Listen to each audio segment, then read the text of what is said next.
Alrighty, so g'day mates and ahoy mateys, welcome to a special Salty Paris stream. Today we're going to be, I really need to stop looking at chat when I need to be looking at the webcam. I had them like opposite angles and it's throwing me off when I'm looking. Anyway, very special show today. We're talking over the,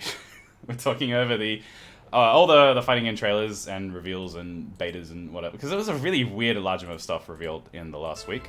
We have, joined here today by Hobobloke and Wonder Chef. Howdy. Hey. If we're going to be fishing as a backdrop for this, because I couldn't think of anything else, and I'm not a graphics designer. So, yeah. What do you guys want to start with? Because there was a lot. Anything. Anything? Yeah. Alright. Since I've already rambled about it quite a bit, I guess COF 15 probably has the least for me to say. Did either of you try the beta? I know both of you watched me, but... I did not. Yeah, I didn't either. I had to move a whole bunch of stuff over that exact few days, so I mainly just watched you, which is a bummer. But I watch other people play it too. Did you have any thoughts besides the netcode being scuffed? Well, I don't know. I tried 14 personally, and I mean, I played like 13 tournament for a little bit. I really tried to get into 12, which was pretty funny. Yeah, 12. But yeah, I went to like release events for it and stuff. It was cool. But yeah, no. I mean, 15 looks really good. It looks like a balance. I'm not personally a fan of the basically just kind of like the whole meter system in 14. Like the game itself felt really good, but. I don't know, just personally the way I guess that I play. But I don't know, 15 was looking good to me. I just really wish we got to see more characters in the beta. I'm surprised they only did what, 6, 8? 8, yeah. It was really weird that they had like the Tokyo Game Show build with like a different set of 8 characters playable as well. I was kind of excited to try some of them, and then they just didn't let you play them. Has the full base roster for the game actually been announced? How many do you know where are coming? We've got 4 missing, I think. We've got 35 revealed from 39, I think. Yeah, so that is a big, a big disparity in number there. I was thinking, is it a 16 character game? That's all right. I mean, given its cough. Yeah, it's like the first time I've ever been like, there's only 8 characters in this? Like, that's pretty low. It's just I guess perspective. Yeah, and I don't know if to be that guy with the visuals still, but I still can't get over, and I'm not a big fan of the 3D models in the new KOF games, and I get if they can't do the 2D, that's cool, but I don't know. Arc System seems to make it work where their 3D models kind of have that shading of a 2D style, I feel like such a, nitpicker on the aesthetics. It's not that bad, but it's just not what I want, I think the problem is I really like that KOF 13 look, Yeah, KOF 13 is definitely gorgeous. I don't think anyone's denying that one, but I feel like the problem is that you can't get, 39 characters with ArcSys graphics. How many did KOF 13 have? Let's just rip that, start from that as a base. Well, wait. So you can't actually start there, right? Because KOF 13... had the same models as KOF 12, and that was one of the big issues with that game, is that there was only less than 20 characters or something like that on release, and people hated that, and they had less moves than they usually do because they couldn't draw them all correctly. So I think you have to look at 12, right? 12 is literally beta 13, which is a really weird thing to say. So we need they would need to do KOF 16 is what I'm campaigning for, basically. Fair enough. The graphics are definitely significantly better than 14. So they're at the point where I don't really mind it. It could be better, definitely, but it's no longer the PS2 game, so I'm not that fussed. Well, let's be happy that it's better by a million times than the first trailer and images that they showed for 15. Definitely. Oh my gosh, I was really scared. I was really scared. I was like, oh my gosh, I play mobile games look better than this. But I think it's pretty good, I'm used to janky 3D models though, right? I'm an MK player, so. Yeah, I definitely think it hits the bar. It's not an MVCI. It's not coming out. No one's going to be like, look at that face and let's make fun of it on Reddit. oh god, the pictures of Andy in Tekken 4, was it? Or Tekken 3? And he just didn't look out of place, and it was like, oh my god, how is this a game coming on current gen? Well, it's a hard line to walk. I think of like Nickelodeon. I've been playing that, you know, a lot recently, and that is a game where it's like they've just got it close enough. Like there's a few that are a bit off, but it's quite good overall. But yeah, a little bit more, and it would be just you know detract so much from the game. Yeah, yeah, there's definitely a lot to say on the like debate between graphics and roster size, but like it's already a bit weird to me that the roster is going down from 14. Like I would have just reused every single model, but such is life, I suppose. I mean, they had some really obscure characters in 14 that I never thought would even be in there and didn't think would come back. So I almost feel like that's more of a thing than like them deciding not to remodel them or whatever. I mean, characters are just functions anyway, right? We all know this.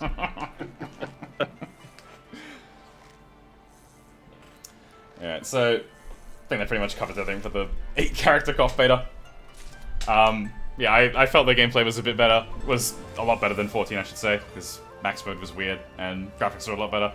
And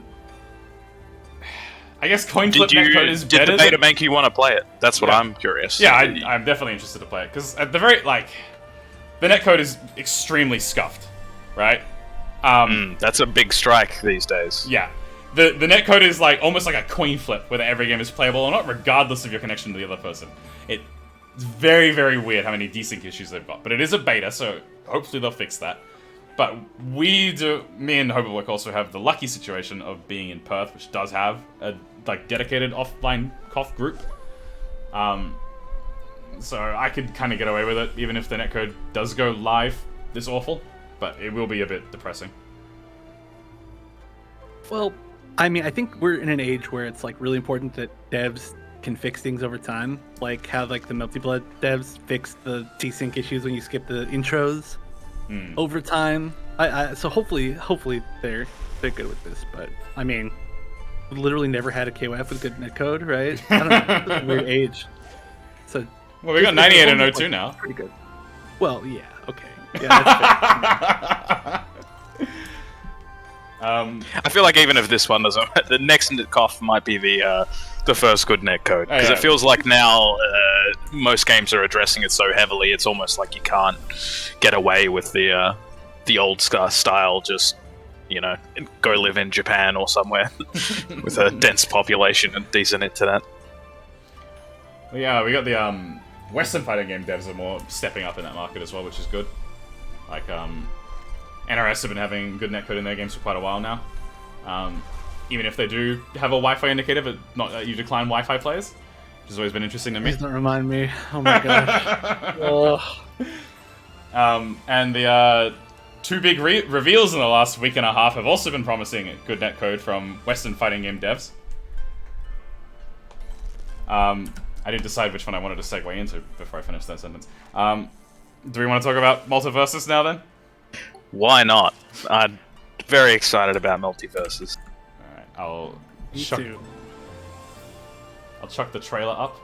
This is a short one. I should probably mute FF14 before I do that. Do Warner have any fingers in the FF franchise in any way? Get someone in. They're in everything. Director and co-founder here at Player First Games. We're here today to give you a first look at our new game, Multiversus. About 2 years ago, we had a question. Can we create a platform fighter that embodies everything we love about the genre, removes the pain points, and brings in some new ideas? Multiversus emphasizes teamwork and social play with an ever-expanding, diverse cast of characters that you know and love. This is our take on the competitive platform fighter. Cooperative, deep combat mechanics across multiple platforms, and free to play. It really does look very floaty in some of these clips. And that's a bond we want to emphasize across our modes. I think you spoke about it, how like it almost looks like it's slowed down in some clips. Whether that's a smoke bomb from Batman, Project L does it as well, sure. actually, in some of the clips. Steven Shield's Weird. ally for extra defense. Need a shield? Saving someone with a lasso tree. or using Bugs Bunny's tunnel. The better your teamwork, the better your chances are to win. You're under my protection. We built the game. I'd like to point out that shield looks like some busted shit.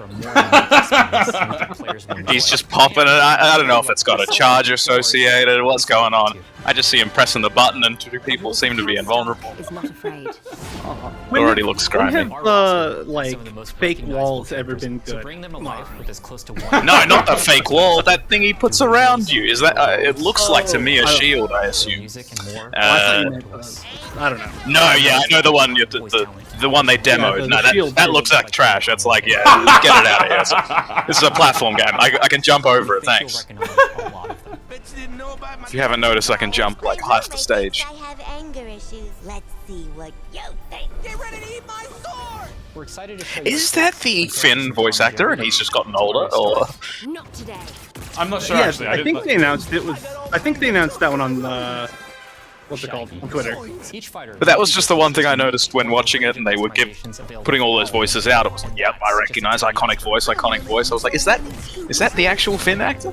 Multiversus supports. To my knowledge, 'Cause I know he was a only- young boy when he was voicing it himself, so I figure puberty might have just hit. The only one I know off the top of my head that isn't the original is Steven. Get ready to challenge other guilds. Because with his yours. original voice See who's actor, really ready for a fight. like, doesn't want to do voice acting Leaderboards anymore. and other ways to prove who's the best. Remember the last time you DC'd from a match? What about lag affecting Same your games? original voice actor for Tom and Jerry. Multiversus' goal is best in class online. We're As a investing joke, lot they into don't talk. making the most responsive gameplay in netcode.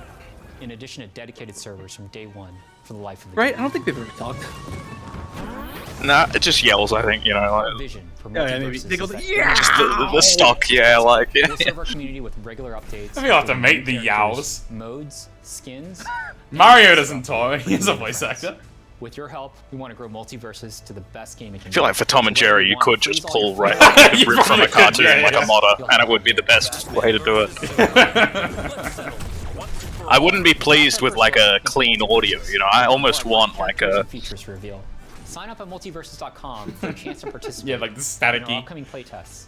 yeah, that Recorded kind a of like couple of times, stock audio. like he's in a in a can in a room or something like that, a tin room. Broken a sweat. Mario's voice actor is Chris Pratt.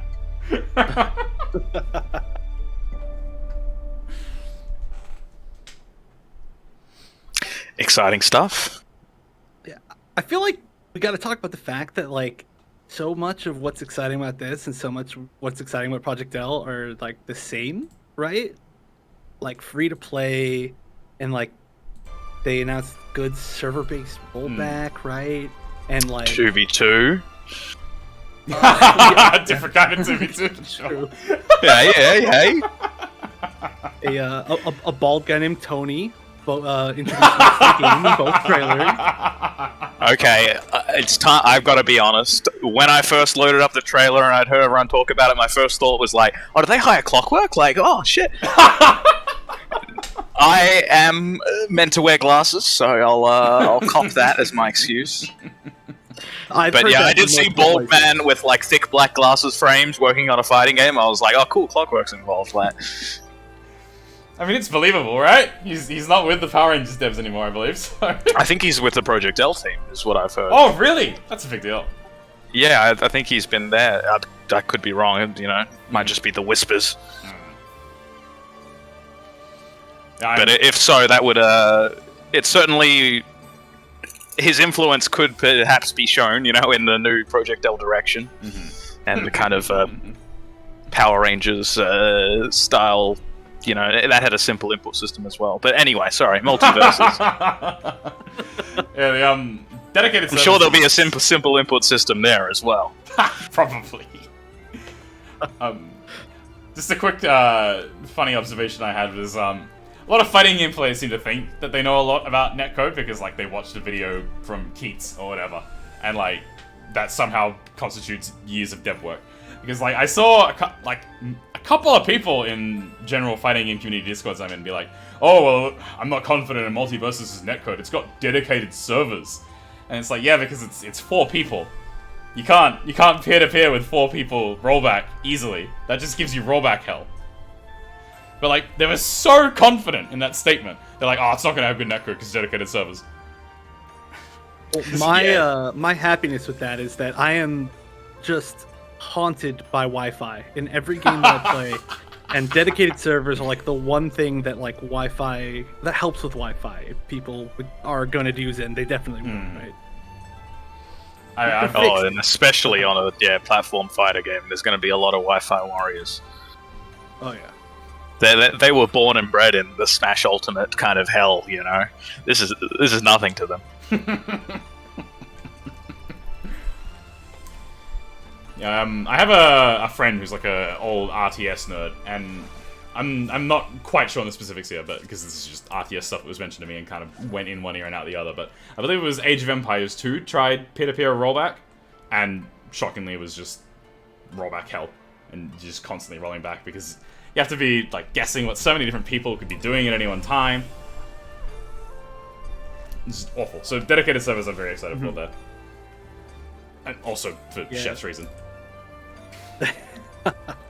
Yeah, I mean, it's so interesting because we've seen like a million games come out now. Well, not a million, but we're starting to see more games come out, and it's like, okay, this is good net code, but like seeing the failings for each one, right? Like obviously I complain a lot about Strive, like lobby system, and it's like startup, and then we saw like the issues with like Melty Blood, with the desyncs, with the intros, and like it's really interesting. I'm so curious, like which game is finally going to be the one that it's just like, yep, everybody can just play it. It's kind of I think the 2v2 factor is going to be really interesting with this one as well, in terms of people playing and teams. I don't know how they mentioned a guild system, you know, so I assume you'll be able to gather a group of friends and kind of substitute, you know, and keep your rankings. Maybe like thinking like a WoW arena team or something. But 2v2 is really just like a interesting to base the game around 2v2 is ballsy, I think. I'm a bit afraid for it because of that. I don't know if it'll crumble, if people will try and force it into a 1v1 aspect. Yeah, I'm really excited for 2v2, but I do have like the same kind of worries that, you know, the community will just avoid it because 2v2, just like without even giving it a shot, right? Yeah, because I mean, Smash Bros is very like, you know, doubles is an established kind of community event that happens at almost all tournaments. But you know, there's dedicated Smash players who will say they love doubles; it's their favorite thing. Paris is one of them. I know Armada's one. You know, like people love doubles, but in general, there's a lot less popularity. You know, you go to look at any tournament entrance, and the doubles bracket is substantially smaller despite the numbers. And that kind of worries me with the platforming player base coming from Smash. If they're, you know, going to be going, oh, I just want a 1v1, I'll just do the 1v1 mode and we'll run a tournament for that because we'll get more people entering. There's also a decent chunk, I think, that think of doubles, like, even if they are entering, they do think of it as just the joke side event, right? Yeah, exactly. It's kind of like, oh, see me in 1v1, you know, like, yeah, you know, there's too much going on, there was another player. Although it does seem like there's going to be a lot of official support for this game. You put any circuit out there with an official kind of rule set, it kind of like leads the community, I think. Yeah, well, with like the multiple people, like the team aspect, we ran into that super heavily in Dissidia, where, you know, the previous games were all 1v1 games, and they were wild, they're pretty different, and like they balanced the Dissidia NT, I should say, around 3v3, and I think that like competitively it was super good. Like if you really delved into it, if you really like saw how like teams could coordinate and how they had to coordinate, it was amazing. But if you went into 1v1 in Dissidia NT, the game was like actually unplayable because you could literally never kill another person if they were really, really good. And a lot of people got super turned off by that because they were Dissidia fans, which is, you know, similar, I would say, to like being like a Smash fan. And they were like, this is not what I wanted. I don't want to have to coordinate with people. But on the other side, like there were different people that came in. Like a lot of people really like having teams, like to kind of like shoulder some of the burden, which is why I think fighting games, you know, sometimes aren't the most popular thing. So it's kind of like a mixed bag, in my experience. Yeah, I'm super excited for it. I still think the Street Fighter Cross Tekken Evo rules were an excellent kind of choice. I thought that was an awesome format, and that kind of idea in fighting games is like really unique and appealing to me. the idea of having a team, and not being just a solo venture as it often is. People are always quick to point to like team games give you someone else to shoulder the burden on, as Chef just did. But like personally for me, like I think a big aspect as well is that like sometimes, you know, if you get to compete with your friends instead of against your friends necessarily all the time, like it's a different aspect of fun when you're like grinding a game, right? Like instead of constantly just like practicing 1v1s, you hop in matchmaking with your friends instead of just against. I don't know. Yeah, very much so. Especially like, you know, if you've got one friend who plays, it's much more enjoyable to queue up in twos or something and smash out, even if you lose 20 games, than it is to be the one friend who is not as good and loses 20 games straight and has to sit there kind of eating shit and going, well, this is, you know, like I'm having fun playing with my friend, but, you know, I'm not having as much fun as he is. Yeah, I mean, I used to be a Dota player, so I've experienced both forms of that. Like the 1v1 that fighting games have and team games as well, so... Like, I love fighting games, don't get me wrong. Obviously, I've been playing them for, what, like 13 years now? Far too long. So, I obviously do enjoy the format, but there's a different kind of fun that you get from team games, so I'm excited to see Multiversus explore that.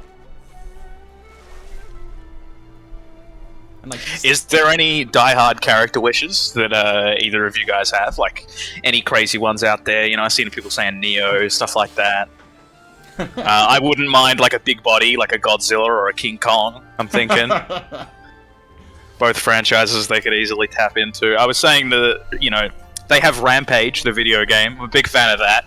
That would be another good kaiju big body inspiration, but I think that's a pretty far out there. Godzilla Kong, I could see that. Just relatively popular. I mean, like, I'm a massive fan of Harley Quinn, so I already got pretty lucky in that regard. One thing I was thinking of was, from a different game I played, Dead by Daylight, I've heard talkings that potentially the Friday the 13th right disputes might be over. And I think that was with Warner Bros., wasn't it? So, you know, could get Jason in another fighting game. That's true. They could take the Mortal Kombat route of just adding horror show delights.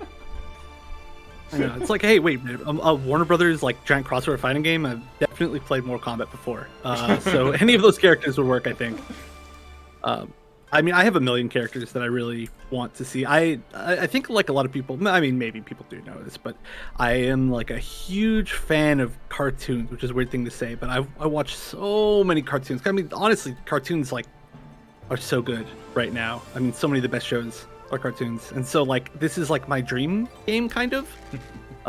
They don't have a lot of my dream characters yet, but already, I mean, there are so many characters that I would just love to play. I mean, the one big wish for me, of course, is Shazam, which, you know, is just DC, more DC stuff. There's a million things you go into for that, but I mean, they're like I have like a list of like 20 characters probably that I'd love to see over time, and probably won't. I mean, there's just so many characters they could do, right? Like, pinpointing one specific one might be a little hard. That's I think one of the great, you know, kind of reservoirs they have in the game is that if that, you know, does well and they're willing to support it in the long term, they really could do a Brawlhalla style kind of just constant content addition. So many characters to pull from. Yeah, when are we getting like Austin Powers? That's what, you know, the DLC just, you know, like pays it for itself kind of thing, you know. You can print money for the IPs. Speaking of that, I was wondering, because I recently was kind of looking at Brawlhalla a little bit, and I'm wondering if it's like, if Warner Brothers had some sort of deal with them, because I think like every guest character in Brawlhalla is a Warner Brothers character. So like all of them are technically, well, they're that or they're wrestlers, I guess. So there's like a possibility that they're going to be in there. Didn't they get The Walking Dead recently, or was that a different platform fighter? They did, yeah. But I think like that's roundabout Warner, I think. Is it? But I could be wrong. Oh, who knows? I could be wrong. I could be wrong. I still think that crossover was weird. That was like a... If I had a nickel for every time Negan was in a fighting game, I'd have 2 nickels, which isn't a lot, but it's weird it's happened twice kind of thing. Also in Magic the Gathering, so I don't Oh, yeah. understand who's in control of the Walking Dead crossovers, but it's bizarre every single time. I keep forgetting the magic one. Yeah.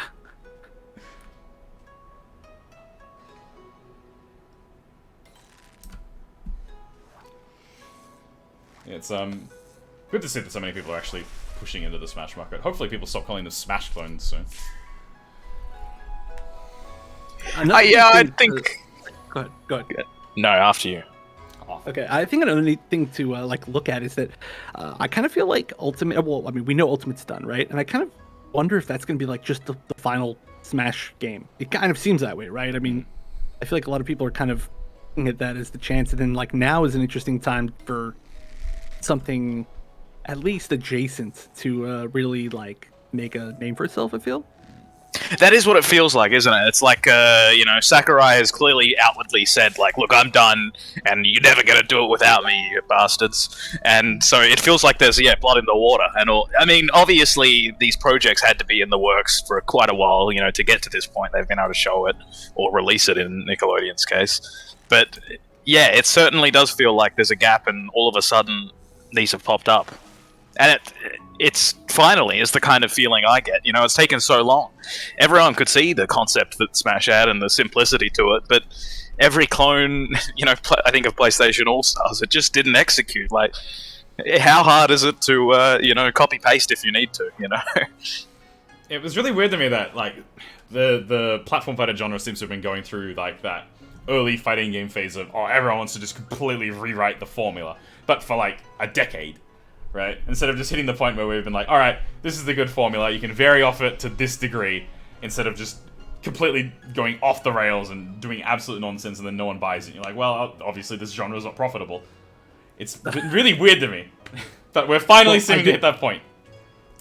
I do have to give a shout out to Slap City for that. I think they're like one of the best, which is the same devs as Nickelodeon, of course, but at like being like, okay, we'll just take like the melee like system, and they added like one little tiny thing, and then just built off that. A lot of melee players love that. So.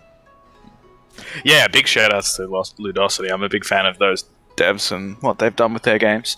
That's an interesting point with Multiversus. As I went looking into the dev team, seeing, what have they done, and it seems it's a new studio with names that I didn't recognize, but I didn't, do much digging. So I'm kind of curious about that. It's slightly worrying, whereas having Nickelodeon being made by the Slap City devs, there was that innate kind of, they get it, it's going to be alright, like, they know what they're doing with the genre. So I hope that we can expect the same kind of thing. It seems like the devs in there, in the interview they've put forward, in the video, I should say, seem to be addressing all the right things, saying the right things, making me pleased. But it is worrying. Not having a prior work to kind of look at and be like, yeah, all right, they're legit. Yeah, I can definitely understand that worry. I'm hoping that there's just like, there's just not that much publicity around it. But one studio that we can say has reliable devs is the team behind Project L at the moment. A lot of big fighting game names in that run. Well, don't ask League players that, but yeah, definitely. Oh my god, the fucking red threats. Oh, what a cesspool to walk into. Anyway, do we want to transition to that? Any last remarks people had for Multiversus? Put Shazam in the game, please. There's so many DC characters already. Okay, put an Infinity Train character in. There we go. Ooh. So many DC characters. More cartoons, just more cartoons. I'm with you in that I'm a huge cartoon fan, and I love it for that aspect, especially the old school. I'm quite happy to get some more Looney Tunes or classic animation like Tom and Jerry. There's a lot of cool stuff you can do with the animation for them as well. You can see in the stuff they've shown that like Bugs and Tom and Jerry have like more warping and stuff going on with their models. Speaking of cool animation, I really liked those time wind backs in Project L. doing the segue for me. Alright, should we chuck that on then? Sounds good.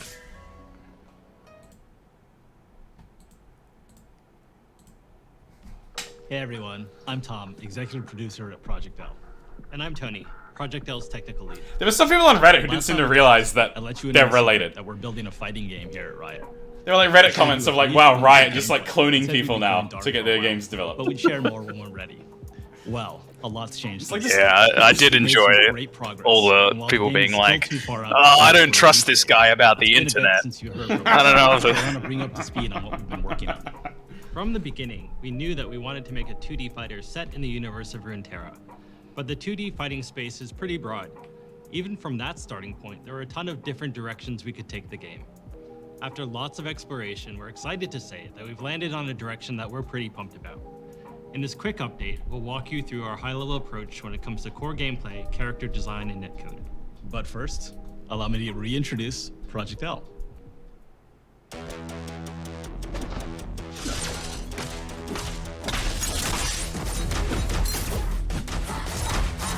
I'm already upset about this character as well. Look at these sword normals. Fucking, they had to give him a sword as well, didn't they?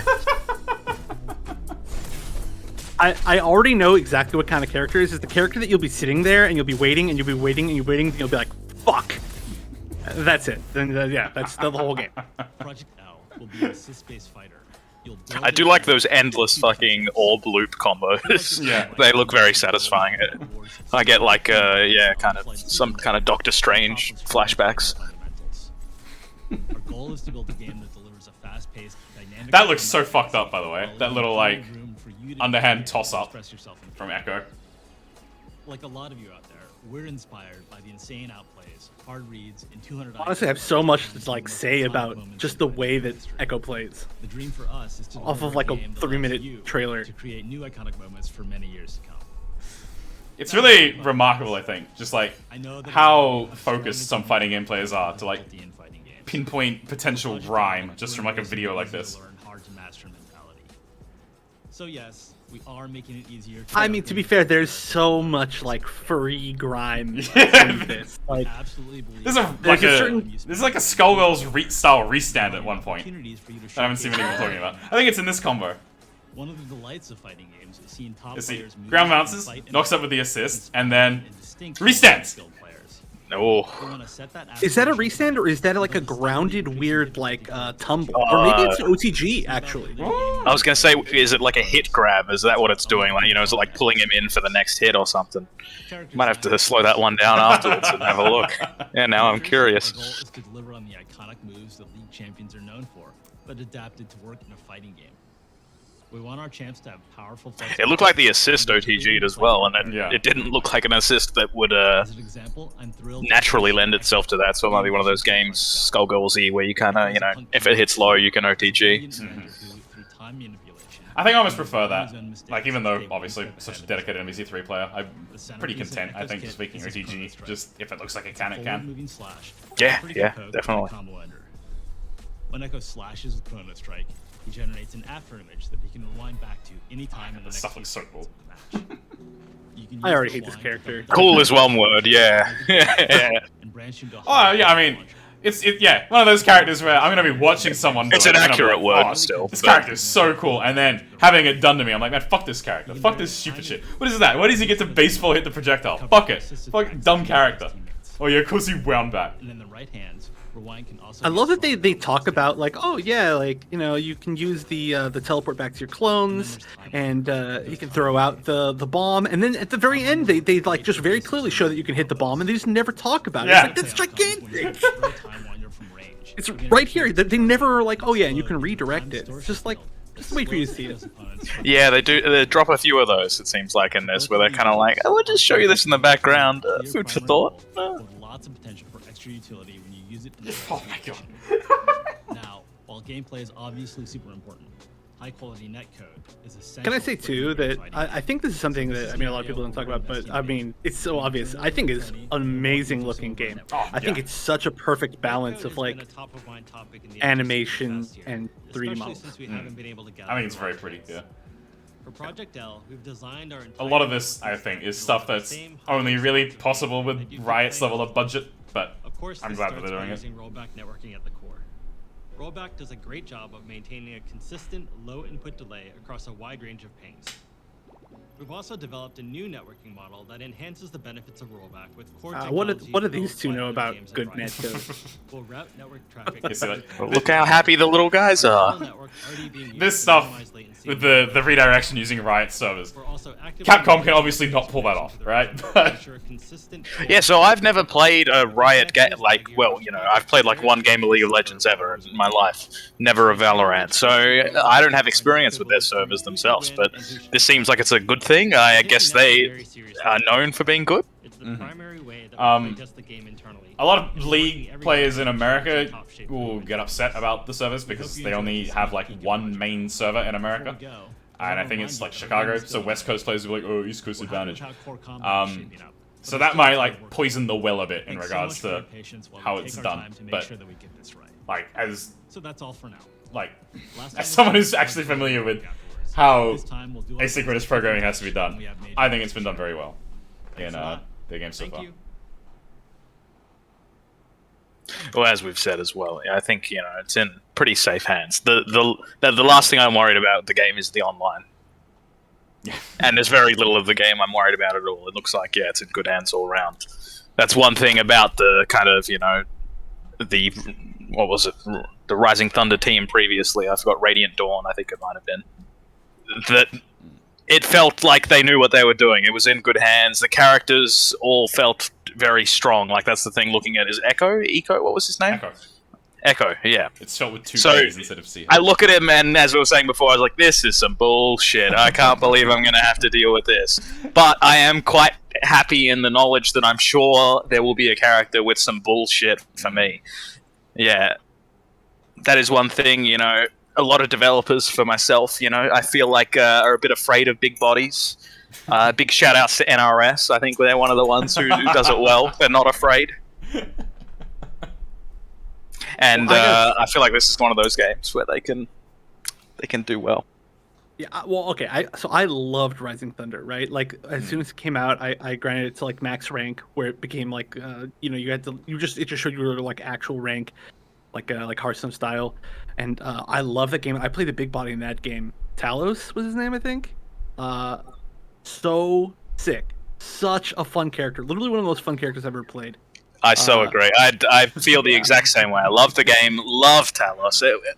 Incredible. Like, some of the most fun I've ever had playing fighting games. I was that guy you would have hated to play because I was playing ranked in Australia when it was, you know, it would match you up internationally. So I would quite often play games in a slideshow, which was great. It was like playing TAS, to be honest. I was like, okay, I've seen the startup of his move. Time to use the forward heavy with armor boot. Yeah.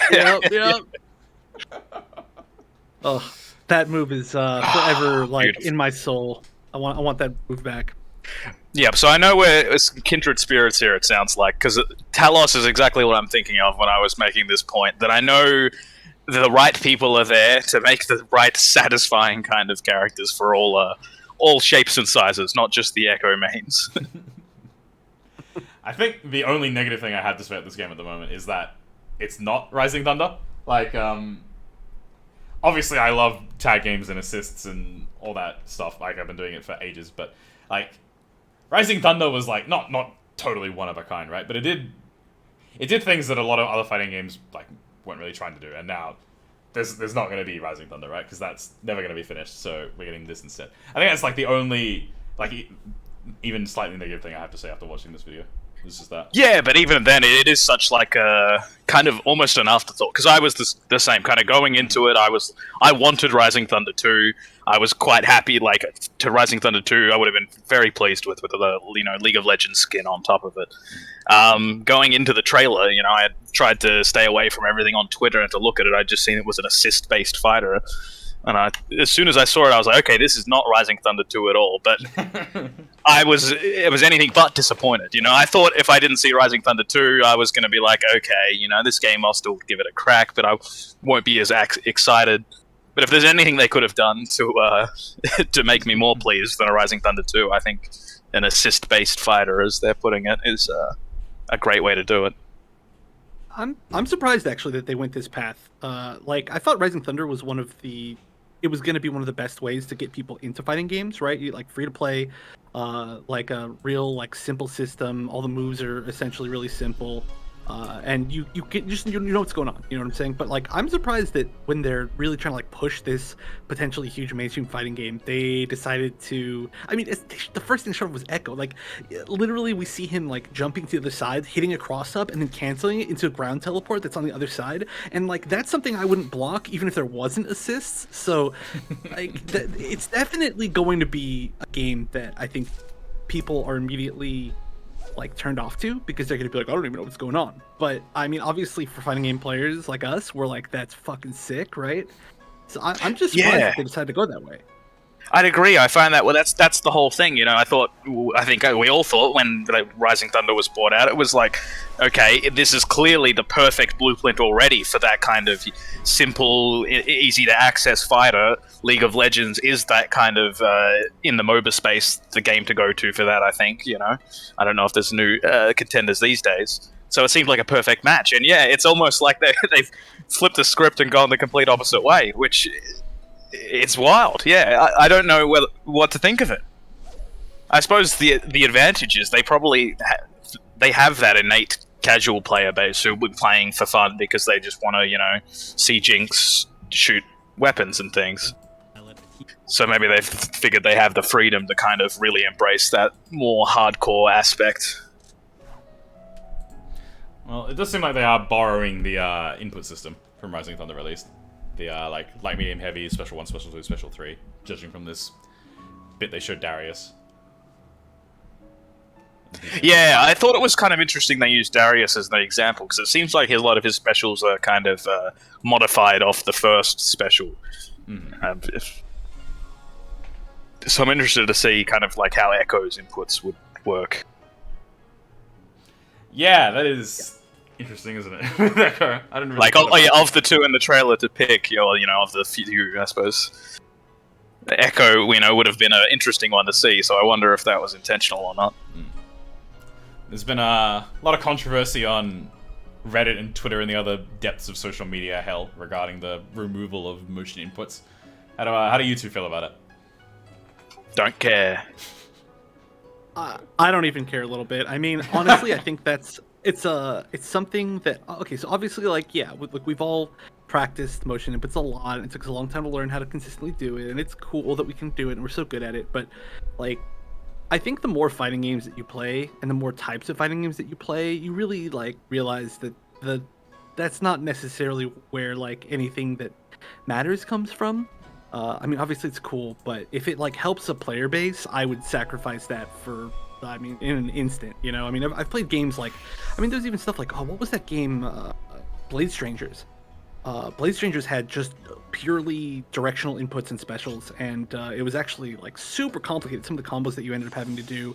Or, I mean, you can even just look at stuff like Smash, you know? You go play like a Smash game, and there's execution that like the best traditional FGC players could not do. But they don't have motion inputs. Well, I mean, okay, Ultimate does. But you know what I'm saying. Yeah, I would 100% agree. I've played multiple games, and Melee I find is the hardest difficulty for tech skill in any fighting game I've played. I think, like, I've seen a lot of people on Reddit specifically say that, like, oh, you know, it's boring seeing long combos that aren't hard, which I agree with that. But the premise that they're not going to be hard because there's no motion inputs. I think the only fighting game I've played where the combos are hard because of motion inputs is KOF 13. And that's because you have to be doing a lot of motion inputs very, very quickly. Yeah, I think you sacrifice that there's a small kind of subset of players and characters that kind of like, you know, like a Sea Viper, Full Schedule, or some, you know, like those characters like a Sako Evil Ryu in Street Fighter 4, where it's kind of really, you get to see like a shine through the technicality that the person brings, and often inputs are like a key aspect of that, you know. But in the end of the day, like I think it's a valid loss, a necessary. Okay, Alan, I have to bring this up. I am probably the stupidest human being of all time. I swear I've played some sort of fighting game that has super like intense, like cool creative execution and has no motion inputs, just directions. And I'm like, oh my god, it's Pokken. It's like the fighting game is literally played more than any other game. I cannot believe how stupid I am. But yeah, Pokken's a perfect example. Like, you have such creative control in that game, and there are people who are literally just like known for their execution and their like ability to like just like basically be freeform in what they're doing, and they're just literally like, yeah, like nobody else in the world can do what they're doing, but it just lets them play their character in the way that they want to. It's totally doable. Like, it's 100% doable. Nobody in Pokken is like, oh my gosh, this combo is just too easy. It's just, yeah, that's a perfect example. Power Rangers is the example in my head, I think. Like, Power Rangers is a good example of that. Yeah, like, well, the Power Rangers and Marvel have that kind of similar. You know, a long combo isn't an issue just because they're easy. Like most Marvel 3 combos and most. Yeah, cutting out a little bit, Hobobloke. Power Rangers combos are pretty easy to do. It's just the fact that you know, there's so much going. Yeah, so this is why server-based back is a thing. Alright, hang on, I will quickly move him out. Oh, he's disconnected. Okay. Well, that's a little unfortunate. I think he'll be back in a sec. He said that he had been having some internet issues, but would tether if it came up, I believe. See, I was tethered. I'm untethered now. Oh, okay. Welcome back. Unchained. Ready for some hot takes? Sure. Alright, well, let me cook them up a bit further. We'll figure out what we're talking about. I'll unload them as necessary. What did we say? We were talking about Power Rangers and Marvel combos. Yeah, the crux of the point was long combo, not bad. Good. Long, easy combo, not bad. I expect to see a lot of shenanigans, a lot of difficult combos, regardless of inputs. I think people just want to act like they're always playing like KOF 98 and doing just like insane super hit confirms of one normal, when actually they're just playing Street Fighter V and grinding the gate for DPs. I think there's like Honestly, also a niche group of people who like the only reason they can beat they're a casual group of people, and the only reason they beat their otherwise also casual friends is because they can do inputs and the other people can't, and so they want to protect their inputs. Yeah, or they just want to like, I don't know. They just want to gatekeep so that they can feel like they've really accomplished something, which I mean is like not a good idea obviously, but like you can have accomplished something without gatekeeping other people. Yeah, it doesn't seem like a big issue. I haven't really seen many people kind of push back very strongly on it. And I think, if anything, most of the FGC seems to be quite happy to let them in so they can try and gatekeep harder. So they can gatekeep kind of at the house doors, not the gate entry. I think the only major complaint I have about No Motions is that it doesn't really allow for like kind of like the massive moveless characters, like I don't know, like MVC3 Doctor Strange, right? Where he's just got a ton of like he's got pretty much every input going on possible, right? You can't really fit that into like a Project L kind of character, but with like the 3 special buttons and like the directions changing the move and button follow-ups like Darius has here, like there's still plenty of potential, so I'm not that fussed. Did they show how assists work? I think I saw like multiple assists from the same character. You did see multiple assists from the same character. They did not mention it though. But Ari does 2 different assists. Let me see if I can find that. So I wonder what that, are we going to get one of those, it was a Skullgirls let you custom pick or pick out of 3, wasn't it? Yeah. So you see here, Ari has like a tackle kind of assist. And then there's a bit later where she like throws the orbs. So do you think they're going to be attached to a different input, or do you think that's going to be a pick at the character select screen kind of deal? I'm not sure how it's going to be. I would like it to be just like multiple assists in-game. I like BB Tag's way of doing it. I thought it like really opened up possibilities for teams. Because like I think the biggest problem that team games have picking up new players is like when a new person comes in like as a casual player and they're trying to make their step over to the competitive fighting game community, right? The main I think one of the big problems they'll go through is that like they want to pick their favorite characters, right? But in like Marvel 3, the odds of you picking your 3 favorite characters and getting an actual functioning team is really, really low, right? Like, oh, if you love Wolverine and Zero, too bad, you can't run both of those. You got to pick one. I kind of disagree, but okay. Marvel 2, yeah, definitely. Alright, there's a lot of point-only characters in Marvel 3, I feel. Yeah, certainly for playing optimally, you're correct, yes. Yeah. Yeah, it's not like you have to, right? But Well, I think the key of Marvel 3 is that it's like jank enough that you can be like a niche player, but I get what you're saying, right? Like, people would just play that anyway. But it's so cool about Marvel. And then they make it work. Mm-hmm.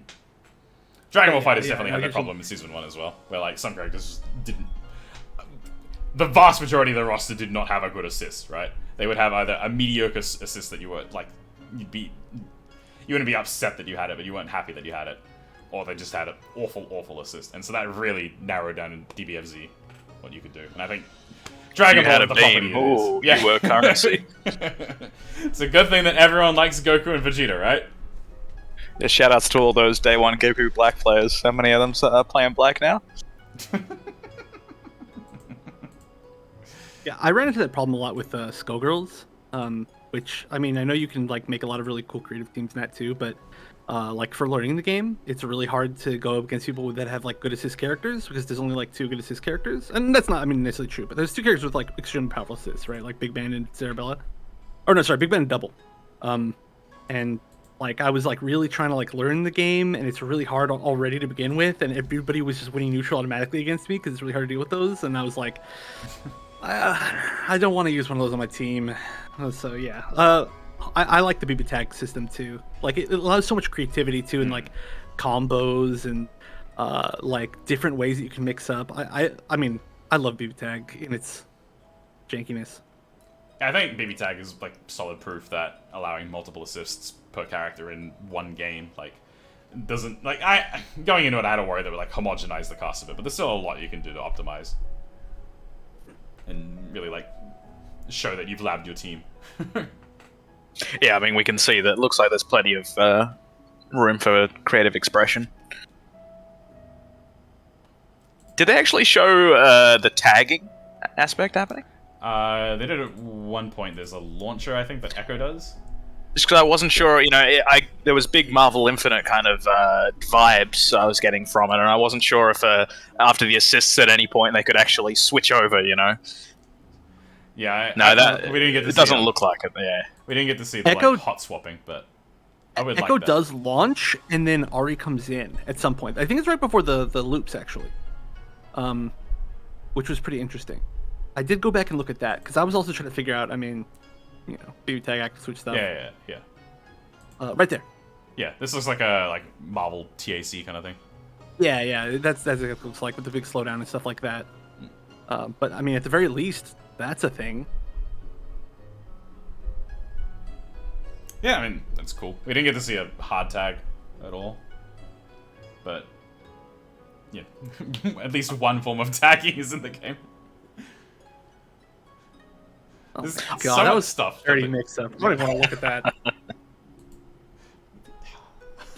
So we've only seen 4 characters are in this trailer. 4 characters We've in got this Echo, trailer. Darius, Jinx, and Ari. who was the last one? Arya. There's also Katarina, who was revealed in the last one, but isn't in this trailer. Because that's my next thought, is I wonder what our roster's going to look like, you know, in terms of numbers. You know, in a tag game, you expect a bit more. But given how, like we mentioned, how beautiful they look, I wouldn't be shocked at a smaller kind of roster. Yeah, I guess League has such a giant pool to, pull from. It has been in development for a while, right? So, potentially... Well, and it will be for a while more, I suppose. What they said, I think, at the 2 updates next year, but they said they'll speak to us in the second half of 2022 was the next time. Mm-hmm. So certainly it's going to be a while before we hear some more. But I think I think most people would feel the same as me, where we're quite happy with that. It's one of those kind of take all the time, by all means, Yeah, pretty polish much. it up.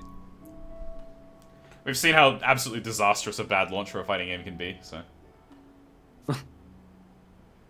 Well, I do also want to note, like, the other big Riot games that have come out recently, right? The competitive ones, like Valorant and Legends of Runeterra. They've been willing to launch those without a huge, like, initial, I would say, availability. I don't know, like, the Valorant didn't have a huge roster to begin with, but then they added over time, and then Runeterra had a little bit of a small set to begin with, right? But then, obviously, any card game is. So... they might be willing to release it with some less characters, but I mean, they have so many to pull from. Like, Yeah, I think they could certainly get away with pulling a small character list and then just unveiling a roadmap saying, here's our season 1, because similar to Multiversus, they have I don't know how many League characters there are, but it must be upwards of 60, 70, something like It's that. like 120 or something. Okay, Jesus Christ. Yeah, there's a couple. Just a few. Is there any that you're holding out for? Any diehard wishes? I've seen a few people on Twitter, kind of already putting their pitch out. I think the Ed Boon style harassment will begin soon. I was going to say, luckily there's no head that I know of to direct it to. The cannons are probably going to get hit, but yeah. I really like Jinx. Yeah, but who are those guys? I can't trust them with netcode, so I don't... Yeah, I got lucky in that Jinx was like the first character they showed off. There's a character named Set that I really like. He's like a big pit fighter man. Their initial concept for him when they were designing him for the MOBA was like, we want to make a character that feels like a grappler from a fighting game. So I almost feel like he could have maybe been made... because he's relatively recent, like 1.5 years ago or something. No, What'd you say his name was, sorry? Set. S-E-T-T. He's like a half Wolverine, half human looking guy. Basically just means he has the ears. What a dreamboat. Yeah. He hates sleeves. It's an important part of his character. But yeah, he's like one of the only like fully dedicated, just like punchy, brawly kind of guys in League. And so, I mean, he feels like made for the fighting game, really. Wasn't Riven also originally like fighting game inspired, like having Rekkas and stuff like that? Yeah, I'm pretty sure she was.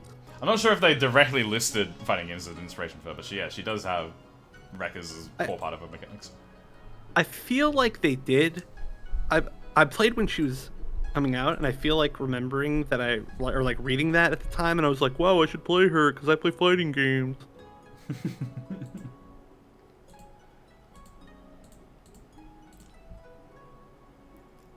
I think she'd be cool, but yeah. I don't know. I haven't played League in a million years. I love this special jump that Jinx has. She just straight up just special cancels in it. That's great. I love that. Bold cancel. Yeah. It'd be cool to ever see a Dante actually bold cancel and not just fuck up fuck up the input. I do have to say, I think that everybody's looking at how annoying Echo's mix-ups look.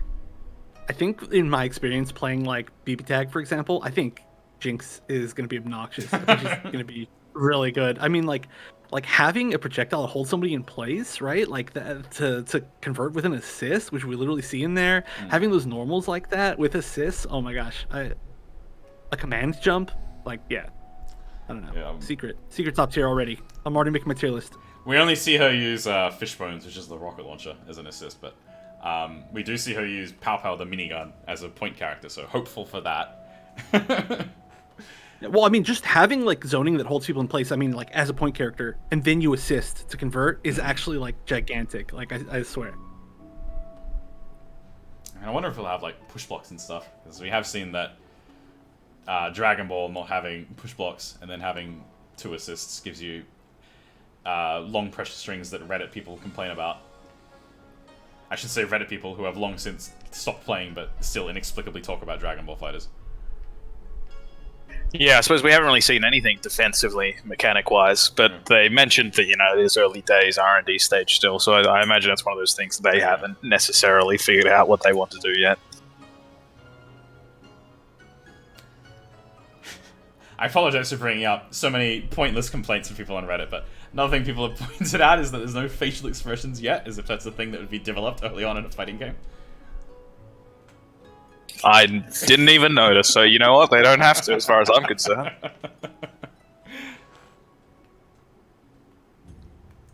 I mean, I already think it looks great. I don't know. Is there really no facial expression at all? How can you even tell? Who's looking so deeply for someone to complain about? It's pretty impressive. I think it's wait a minute. semi-noticeable with Jinx and pretty much Can you that. go back real quick? Just real slightly. Look at his movement. It's like he did like a Marvel dash. Oh yeah, Yeah, I never really noticed that. He does dash cart dash. yeah. Yeah, that's another thing, like you were mentioning before, how they kind of just subtly throw in, you can hit your special thing without ever mentioning it. Whenever they're talking about stuff, it seems like Echo's just kind of schmoving in the background there. Like, they definitely are showing off, like, yeah, you can move. There's repeated back dashes, front dashes, jumps. So it is exciting. I wonder if it's 2-button dash, like Marvel. I mean, that looked exactly like the rhythm of the Marvel dash to me, right? And yeah, that looked like a dash, crouch, dash, crouch. yeah. It's hard to do that level of Marvel dash without button dashing. Yeah, exactly. Like forward, forward, down is like a surprisingly annoying motion to do quickly. I mean, unless there's like a manual dash button, which I guess we see this drive kind of. They're hitting a lot of buttons at that point. Yeah, that's true. We gotta figure out where assist assist is gonna be as well. Another thing I was going to point out is that people are hating on no motion inputs, but people have to realize this is going to be the #1 game of all time to have keyboard players, right? Yeah. Because they're all coming from League. And like you really have to think about that. Like, not everybody's going to off the bat like have like comfortability either using a controller, which is a weird thing to say for fighting games, or like have a stick or a hitbox. Like there's going to be a lot of people that are like, yeah, all I do is play League, and I'm going to use my keyboard and try out this game. Which is, I mean, it can work, obviously, but, with motion inputs, that's tough. It's kind of weird, like, when you first go into a fighting game on keyboard, because I think if you come from pretty much any other genre, you'd assume that WASD is, like, the best way to put your directions. But, like, having up on W is actually really bad for a lot of motion inputs, which is why Hitbox has that layout of, like, essentially ASD space, right? Yeah, And, yeah. like, Actually, that's my fun story I like to tell, is that back in the very, very, very early days of Hitbox, they knew that I could play on keyboard, and so I was at a big tournament, and they asked me, they like found me, and they were like, "Hey, we heard you play on keyboard, or can play on keyboard. Will you test this? Because we're making this for keyboard players to like have like a good controller," which was a wild thing to say, and it was like a big wooden box and super tight. But that's exactly what it was. It's because they were Marvel 3 players originally too. So like, you need to be able to hit up and directions and stuff like that. When I first started, I played on keyboard for a little bit before I got my first stick. Just basically at home in training mode, because like my majority of time was in arcade cabs. But like trying to play Zangief on WASD was so annoying. Like doing standing 360s with up on W was the absolute worst. It's like you can't just roll along the bottom 3 and then roll the W. Like it doesn't work. Well, Project L, it's your time to shine. Keyboard players, Mixbox players, rise up.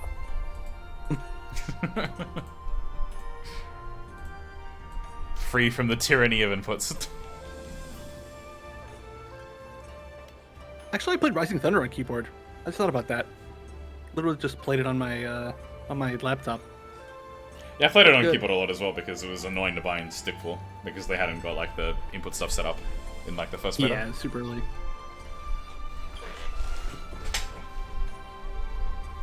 Yeah, surprising how fun it can be on keyboard without inputs. Because Does PS4 natively accept most keyboards, or is it a finicky thing? So I've seen keyboard players around, but I never know if they've, bought the PS4 official. No, not at all. Like, not only can you not like use normal keyboards, but you can't use like the PS4 keyboard because you have to have specific bindings, right? And it's not like you can, as far as I know, like use the PS4 keyboard to like like, oh yeah, now W on this is up. You know, like it's way too specific. Like you can't use it to play games. As far as I know, every keyboard player has like custom controllers that are, or some sort of like Yeah, I've seen converter or converters. something. Yeah. Yeah, I suppose converters is the. I was just thinking in terms of tournaments. Well, what is going to be the default platform to play on? PC is obviously the ideal thing to play on because that'll allow everyone's input options. It'll be the easiest to get the patches and things like that. But we all know logistically it's quite hard for a grassroots run tournament to get PCs. Certainly, their leagues maybe, but I think Nickelodeon has suffered a lot from that personally. Because Smash players, have been buying it on the Switch and playing with their GameCube, or personally, I got it on the PC and I started playing with the Nintendo Switch Pro controller, thinking, oh, I can play it on PC. I imagine the local Smash scene is going to be kind of running the tournaments for this game, so I'll be set for both. And then PS4 became the kind of tournament standard because it was the ring run at the FGC events, which they already had PS4s for. And it creates a whole thing. A lot of the Smash players refuse to go if they can't use their GameCube controllers. So I imagine, like you mentioned, with such an influx of new players, largely on keyboards, will that kind of be a... I suppose a lot of players don't really care about going to tournaments. A lot of like league players would never try and go to the World's Opens or something. Well, here's a thought I think that we need to think about for both this game and for Multiversus, which is something that we saw in Rising Thunder. Right? Rising Thunder did not have a mode that worked for local because you were the only one who could see your own moves cooldowns.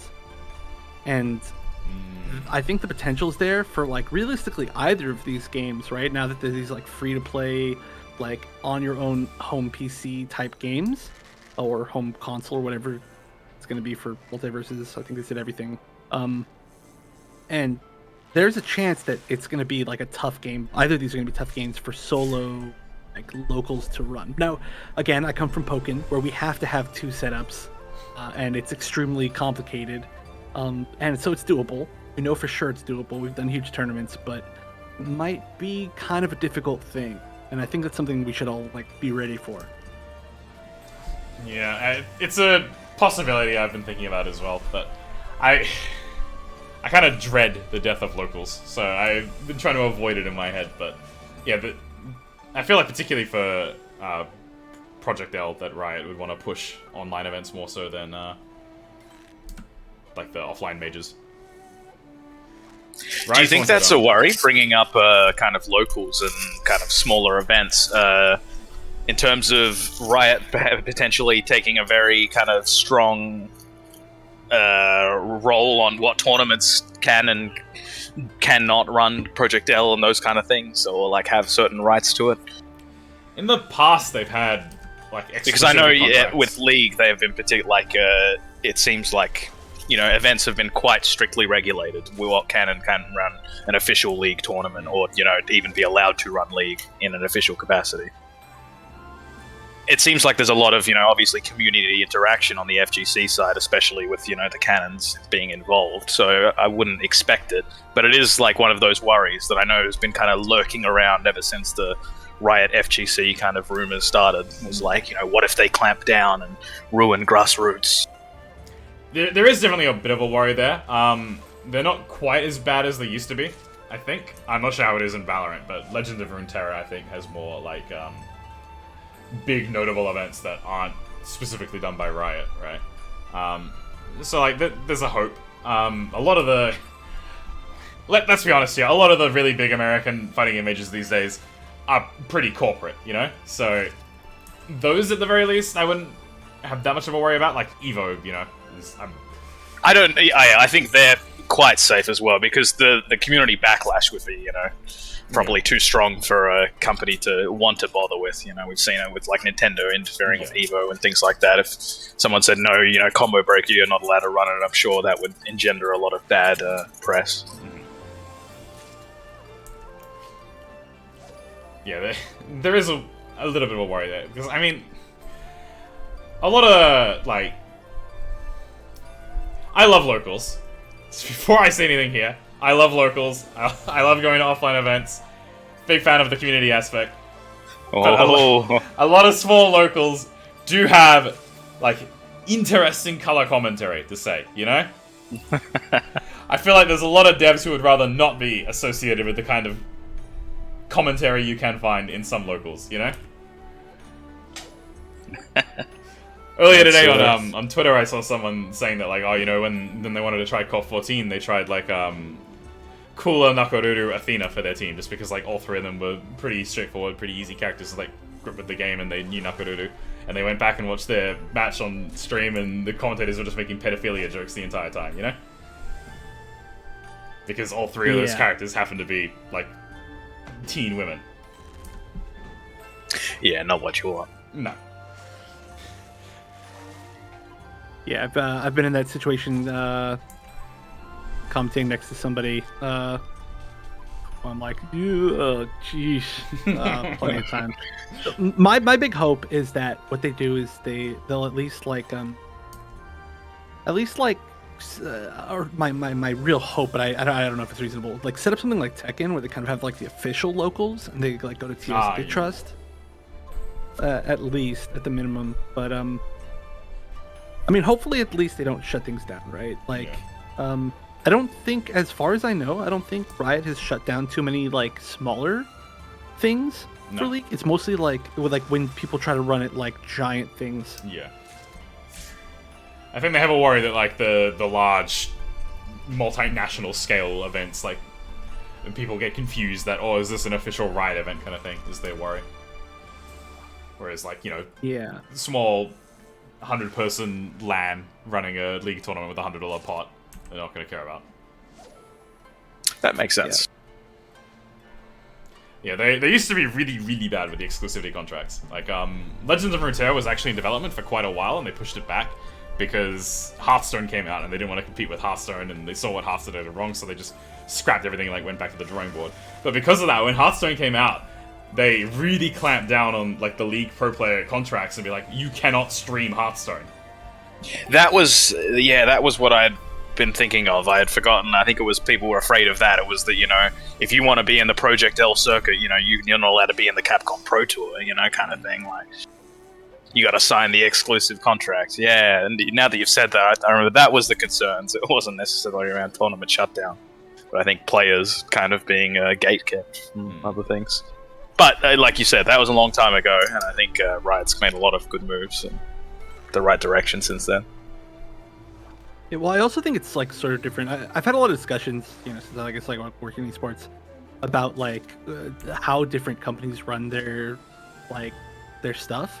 And I think one big thing to remember with the exclusivity contracts and stuff like that is that League has like one of the few like kind of like in-house circuits, like in-house like franchise sort of circuits that's like actually working in esports, and there's like there's like none of them to begin with.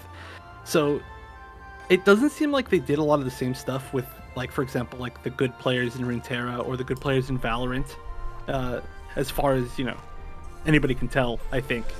So I don't think we have to worry about it as much unless they're planning on making it as big as League. But I think if they plan on making, you know, the circuits and stuff for this as big as League, then we're going to have a whole different set of stuff where it's like there will be players that could potentially be on teams and make enough money guaranteed to like want to just play that game alone. An exclusivity contract is definitely different if you're in a full, like a year-long league, getting paid a salary and everything, right? Right. Yeah. So, it doesn't seem like they're doing that unless they're in that situation. Which, I mean, it doesn't seem like it's ever going to be league-sized. I mean, it'd sure be interesting if it was.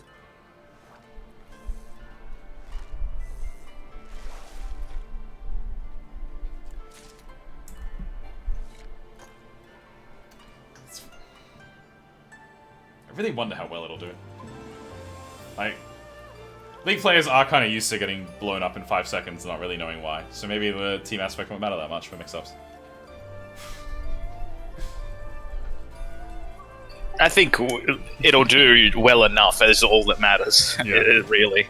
You know, I can't see it not being, you know, either the most popular fighting game or kind of on that echelon with kind of Street Fighter and Tekken as like a new, you know, mainstay guarantee, you know, you're going to see this at your favorite tournament.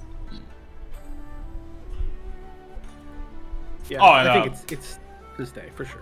Balance patching is the other Riot thing I worry about. Like, players of Riot games seem to have a expectation that balance patches will be given at a very, very frequent way. I thought it would just be a League of Legends thing, but when I got into Runeterra as well, people were very mad when a deck was top tier for like more than a month. And learning a fighting game character that quickly can definitely be a bit stressful. As NRS players would have first-hand experience of. I mean, honestly, I'm a huge proponent of like frequent patching. I think if it's done well, then it's a lot of fun. Like, realistically, which we've seen before in like a lot of MK games, like when rather than like nerfing something to the ground, they just add stuff to other characters and give you new options every single patch, and they try to change things up that way. It's like to make it sure that everybody can compete and just tone things down sometimes with damage and stuff. It's really fun when you get a lot of patches, like being like, oh, this new patch is coming out, like this character like is going to be viable. I'm so excited. But also we've seen it go the other direction where like it's like a lot of patches and they just eliminate exactly what you want to play with your character. So I think it's like high risk, high reward, and it's honestly like not so bad because you can learn pretty quickly. Like, especially in like I feel like in nowadays you have to learn matchups at kind of that speed anyway because of DLC. Yeah. So it's like a constant like evolution. It doesn't feel so bad once you're in like the middle of it. My experience. Yeah, it does feel now it's just like, you know, it doesn't matter how you feel about the kind of patching system. It's just part of the process, and, you know, adapting to it is the important bit, and then how they implement it, like you said, because it can be, you know, it's so wild, you know, you can go from a patch being like an exciting event that makes you want to play. It's like, oh man, I'm so keen to pump it up, or it can just be like, wow, you just like, I never want to touch this game again. You know, you killed the thing that I liked, and then my mix-up, you know, is gone. I spent all my time learning that, or whatever. Patches are mostly nerfs also have, like, the aspect of, like, if a patch comes along and buffs a whole bunch of stuff, you get to go, oh, I can explore this, will this be possible now? Can this character do that now? If it's a patch of mostly nerfs, you don't have to go explore anything, you just go, oh, that doesn't work anymore, that doesn't work anymore. So, like, there's not that excitement to, like, hop into the game and start exploring again. Even if it turns out the buffs are all pointless, you still get to explore. I hope they'll patch responsibly. I think they will. So, hopefully that's not a concern. Frequency is an interesting point, like, but I don't know how you would need to at some point like quantify why you're making these changes. You know, surely like I don't know how often League changes, but you know, you couldn't do much quicker than once a month. You know, you need to let those changes marinate. You know, and figure out exactly how things are impacted. I mean, we've all seen, you know, changes get in, you know, plenty of changes have happened that where characters have been nerfed, and you go, oh wow, they weren't actually that good anyway. There was a period in League's patch history where Graves would get changed every single patch, and it would just be Graves' basic attack damage has been increased by 2, and then reduced by 2, and then increased by 2, and then reduced by 2. And people in the threads would be like, why don't they just increase it by 1? Why don't they just do that? But every patch, they just go up by 2, down by 2, up by 2, down by 2.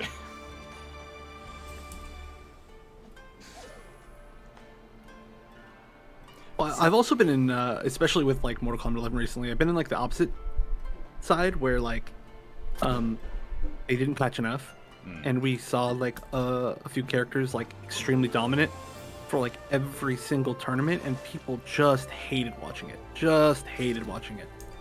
And I mean, the characters themselves were pretty cool, but just from like a viewer standpoint, like especially if, you know, there's gonna be like the potential for characters to be broken, I feel like you want to be able to change that pretty quickly,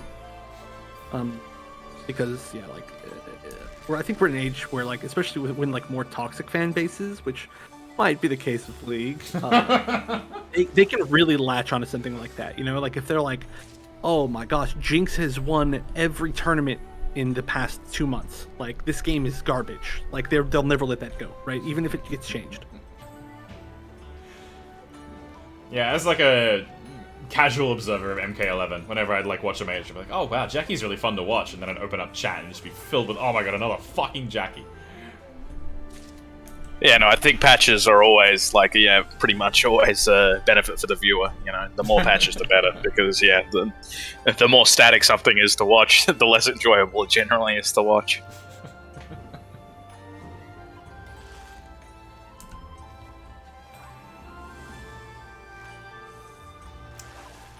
Alright, I think we might have finally run out of things to say about Project L, judging by that lull there. There's a lot of good things to cover, though. Yeah, I think I got most of what I wanted to say, but I'm very excited for it as a game. Oh, my last thing, my hot take, is that there's people who are like, oh, you guys don't really like this game, you just want it for the money that's going to be in it. I don't understand how people think that. Have they not seen the trailer? I don't understand how any fighting game player can not see that trailer and be like, yeah, I want to try that game. Like, I could just teleport it back to the other side. I'm going to try that mix-up. That's my last thought. I think there's a lot of people who are just kind of like, ooh, Riot, I can't believe you. You know, don't give them money, and they're just clutching at straws at this point.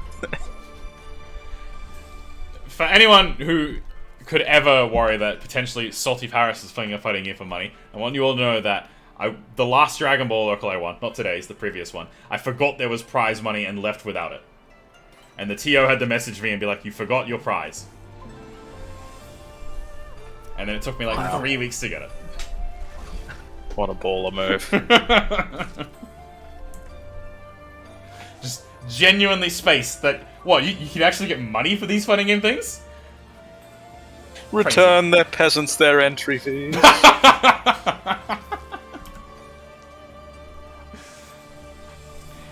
Alright, do we want to quickly go over the, 30 seconds of not that much in the DFO trailer? DNF, technically, but sure, yeah. Are they going with DNF globally, then? I think so. Their Twitter account that there is DNF. DNF Duel. Yeah, everything I've seen is DNF Duel. Yeah. 'Cause I know it's... DFO makes me think of the shops. It's Dungeon Fighter Online in some regions, I think, isn't it? And then some regions I think it is. Yeah, Here. yeah, It's Dungeon Fighter Online, but they seem to always refer to it as DNF Duel. yeah. Because there's also Dungeon and Fighter in some regions. Oops.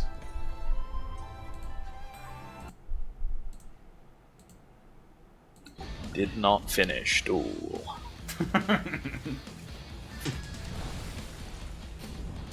The real prize was the mix-ups made along the way. Some people definitely feel like that. The person who did the stylish combo is the real winner. Don't tell Solo that, but... Should have given him the real mix-up and played the first trailer, see if anyone noticed. People wouldn't notice, because they're all here for the Chinese girl's butt in the intro.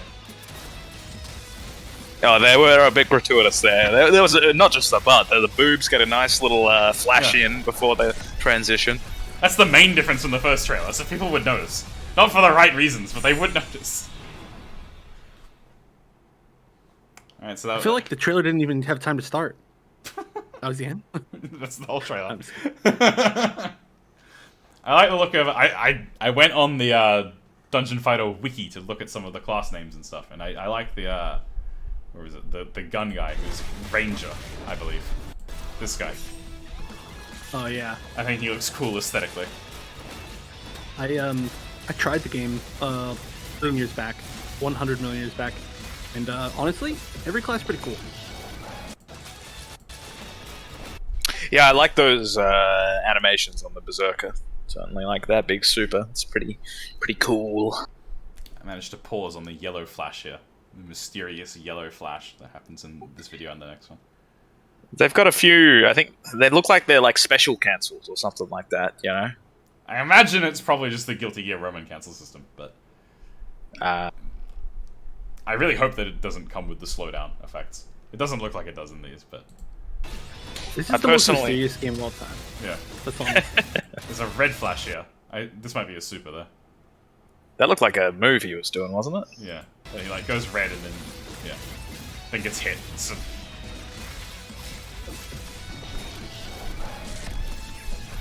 is like the sickest looking game I've ever seen in my entire life for all 30 seconds that we get to see of it.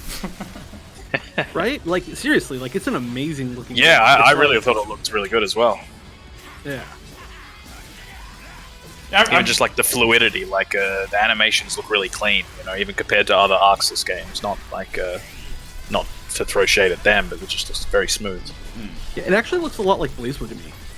But it's like Guilty Gear, like I guess zoom. Does that make sense? Like screen size, like, and like character models, but with like very BlazBlue-y effects to me.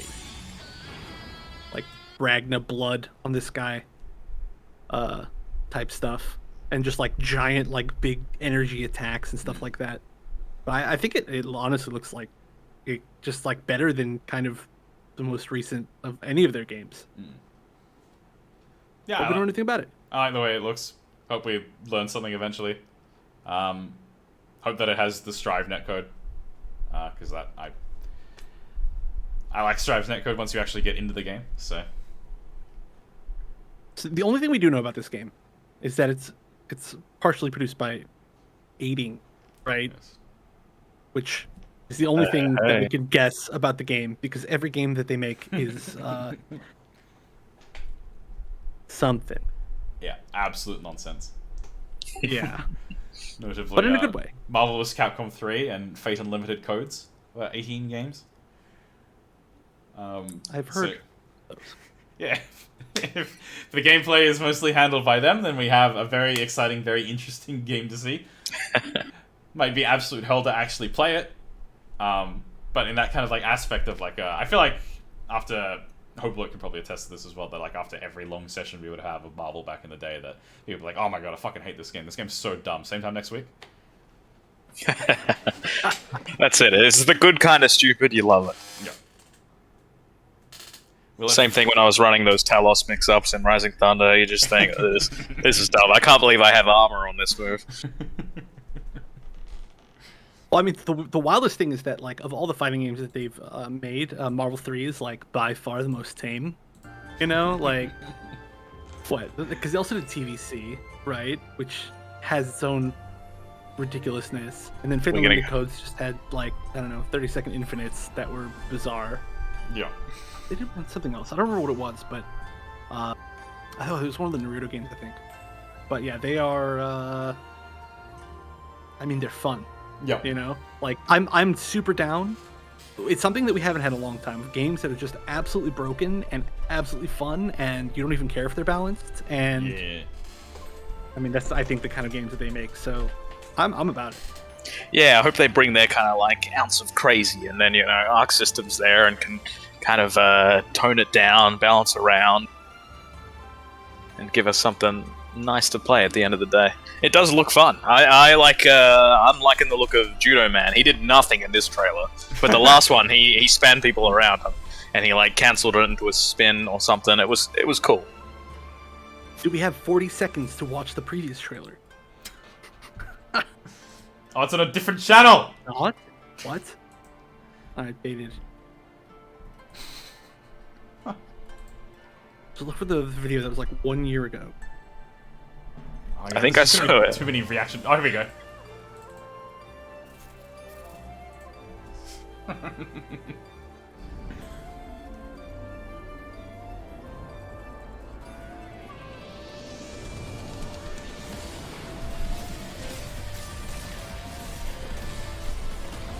Yeah, there it is. The There it little is, yeah. spin slam. I like that. That got the dopamine going. I like that the gunman looks like he continues the Arxis tradition of like, anyone who has guns is very much not a zoner, and they only do up-close mix-ups, and they never just shoot their gun full screen. Yeah, guns are shorter range than swords. Yeah. It's kind of the classic.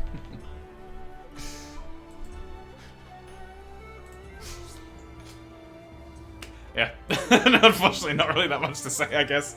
Very cool Yeah. looking. Very smooth animations. Cool character designs, I think. Need to know more. We'll talk about it again in another year. Yeah. Get another 30 When they drop seconds. the third part of the same trailer. And they'll put is all- another 30-second of, you know, the one of the characters we've seen. How It's all many the same footage we've seen. How many characters was it that KOF 15 got to before they finally showed us the UI? It was like 29 characters or something before they were like, here's the UI, here's the mechanics. They're just showing trailers and it's like, oh yeah, Clark's glowing purple here. You don't know what that means yet. Everybody's like, is that a max mode? Is that a... What is that? We're going frame by frame to confirm that, yes, that mechanic does indeed appear to have startup armor. Because they just won't tell us. Hopefully a little quicker with this game. Because at least with KOF, you know, it's a KOF game. You know most of the mechanics going in. This one I have no clue what's going on, but it looks cool. That's one thing with armor. I wonder if our Project L will do the kind of Rising Thunder had a system where, you know, you would glow blue if you were in an armor state and it was kind of clear. So, like, if the opponent hit you and it was like, you know, a new player wasn't just like, what the fuck, this is ridiculous. See? I lagged and he kept going and he hit. Yeah, visual indicators like that are nice. Doesn't matter that much for like experienced players, but helpful for new ones. I did get bodied by that in Tekken 7 when I was entering one of the tournaments just for fun. Against Gigas, I don't know how you say his name. The big red guy, right? And he's a huge red guy, right? So like as a 2D fighting game player, you go in with a couple of expectations about what a huge muscly red guy can do to you. And so he starts glowing blue and like stomping at me, and I'm like, all right, so this move is going to be like armored, probably unsafe. I just need to sit here, and then he hits me with an unblockable, and my opponent's like, oh yeah, you need to like sidestep or like press a button or try to challenge me there. I'm like, but it's a huge guy glowing blue at me. What do you mean I need to press a button? Yeah, I ran into the same thing. I'm like, oh yeah, I don't know what it was. Like command grabs, and then he just hits me with a bunch of unblockables, and I'm like, what? It just doesn't seem fair. Can't relearn. Was there anything else we needed to talk about? That's one interesting thing to think about is that, you know, we're talking about how gigantic Multiversus and Project L have as far as their backing, but the amount of money that they make with Dungeon Fighter Online is actually ridiculous. Yeah, it's like astronomical, and based on that, the budget for this game could be ridiculous. Yeah, Where's the biggest user base for Dungeon Fighter? Is it like a Japanese or is it like a Korean game? Korean and Chinese is the biggest for it. Tencent handles it in China, I believe. Yeah, because that could be huge. Like something like that could be huge. Because we know, you know, Korea is already a market that's kind of primed for an esport to do well, potentially. So, you know, if there was like a huge base there, that could really catapult it into a bigger stage. Here's my other thought too: is that I think we're gonna have. So there is actually PvP in Dungeon Fighter, right? Like, there's like combos, and there's you like walk around like not necessarily 2D, but like pseudo 2D, and there are people who've been playing this game for literally like 15 years.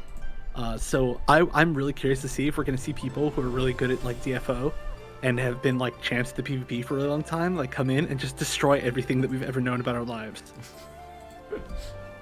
That'd be awesome. You always love to see that. I looked on the wiki quickly the other day, and this is the character that appealed to me the most from Dungeon Fighter Online. The Secret Agent. Ooh. He's got a gun and a sword. Jesus. You're asking for trouble. I don't like him. Multiple guns and like 4 swords. I don't like the look of that sword. And this is like his animated skill cut-in. Are you just hoping he plays like Virgil? I was thinking that looking at this animation too. I was like, okay, so he's Virgil. Look, I've got a like, what was it, like $650 Virgil figure in the background of my stream backdrop now, so... My type is well known online. Yeah.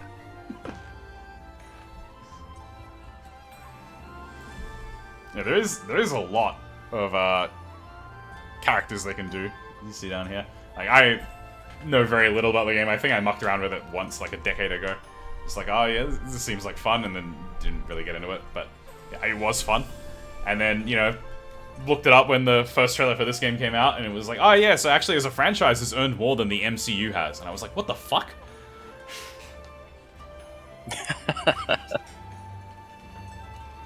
It's That one is of the few pretty games wild. that has like been around like as long as it has and continued to grow rather than just like fade away.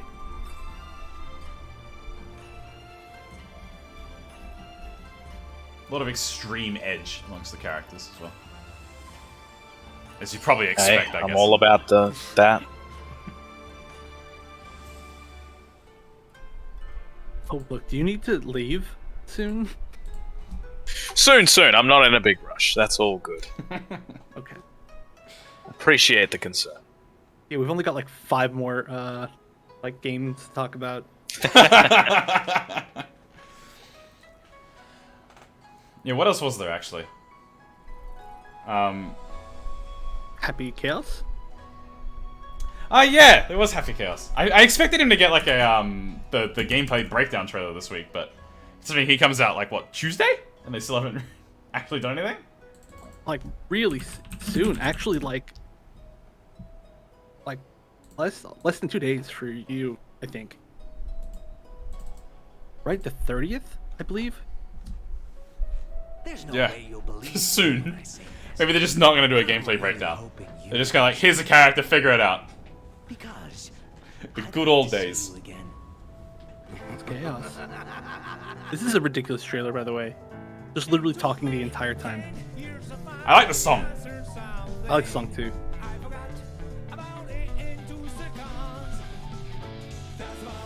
I hope that is actually his intro as well. Like he messes with the other character's intro. That was pretty sick. Seems very meta. So I don't know anything about the story, which is sad. I mean, I don't know anything about the story like from Strive on, or even Exert on. but yeah. So I feel bad even talking about this, but it looks like he plays cool. I did watch the entire story mode. I liked Happy Chaos. I hated the story. One thing I like is that he is wearing the jacket, because he doesn't have that jacket all the time in story mode. He gets that jacket by, like, he breaks into the White House and, like, kidnaps one of the Secret Service, and he's like, hey, I like your jacket. And then the next scene we see him and he's just wearing the jacket exactly like this, like half off.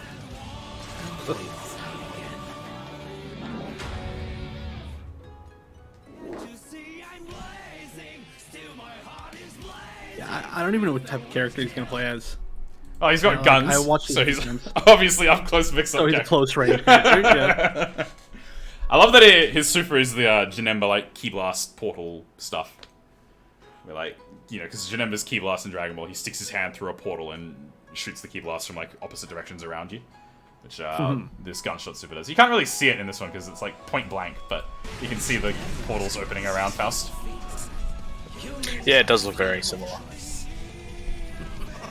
Very cool. I unfortunately am obliged to play him, even though I don't like Strive. Maybe I'll enjoy him, though. I want to pause on this frame. I can't do it. I did it. Press like comma and Yeah, period comma and go full frame stop, over it. frame by what? frame. As if you're not counting the frames on the Multiversus startup moves. Well, YouTube What a videos have scrub. weird frame rates. I used to do that.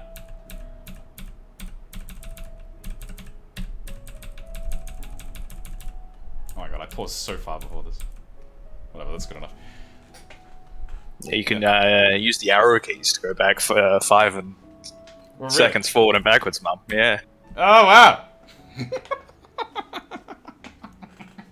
Teach Paris how to use YouTube Day. I have a degree in computer science. Just don't hit the number keys. I don't have a numpad. What about above your keyboard? Oh, yeah, those numbers I do, yeah. I hate when I fucking lean on the number and then it's like, oh, where was I Yeah. in this video?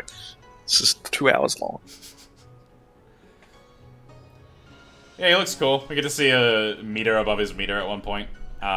Seems to drain both from him shooting and from being in gun stance. So, seems like they showed that just to be like, don't worry, he's not Elfelt. We're not doing that again. She can't just sit in sniper stance.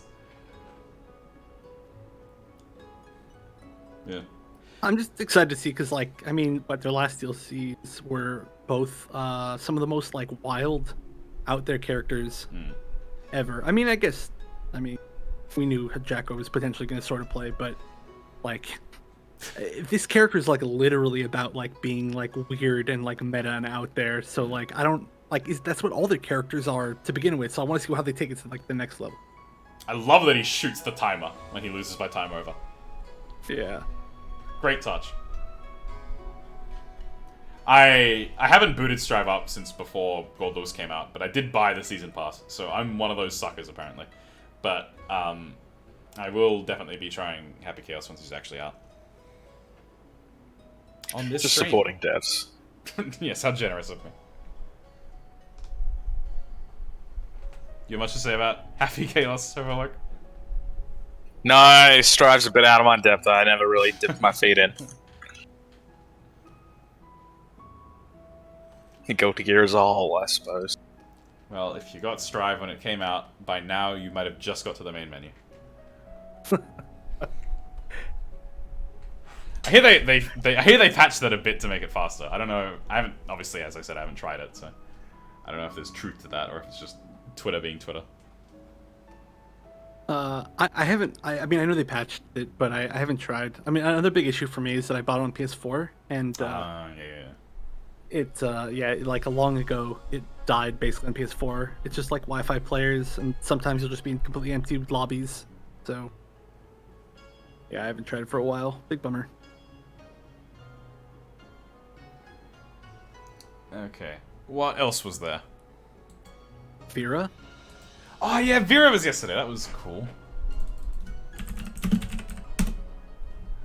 All right, now let's watch the entire 20-minute showcase. The entire showcase, right? Not just the gameplay bit. He's Dungeon Fighter, eat your heart out.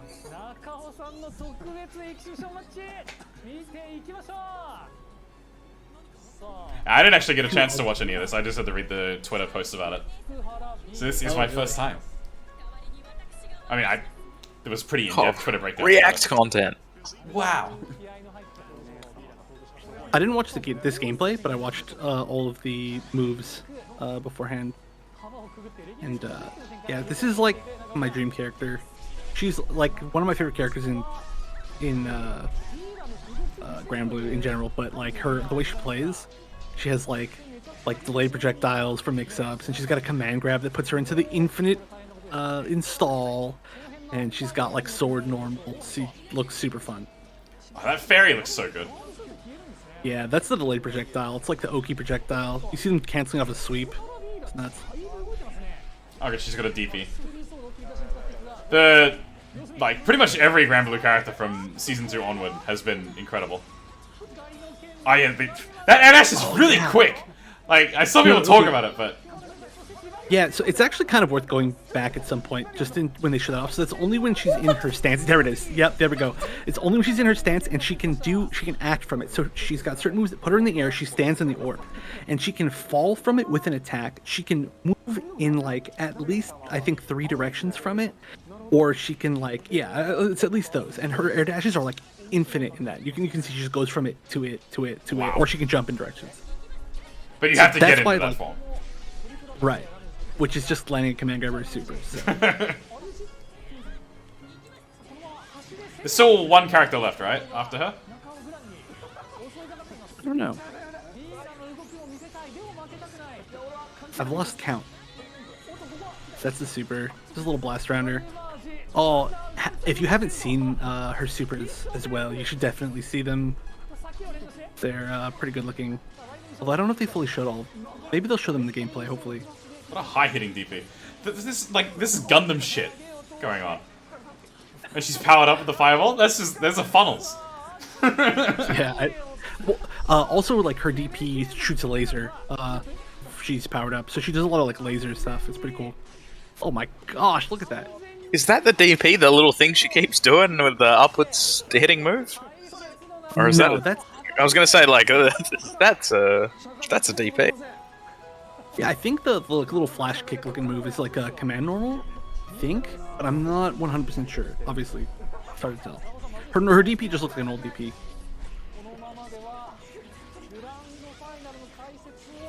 God, this game, I really hope. I know they won't, but I really would love if it got rollback.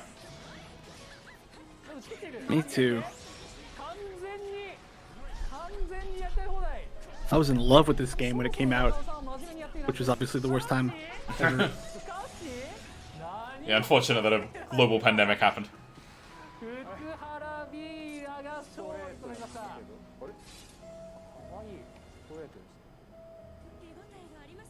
I know she's absurdly popular among Scramble players, so it's kind of surprising to me that she came out this late, but I guess this is like a final boost to the game.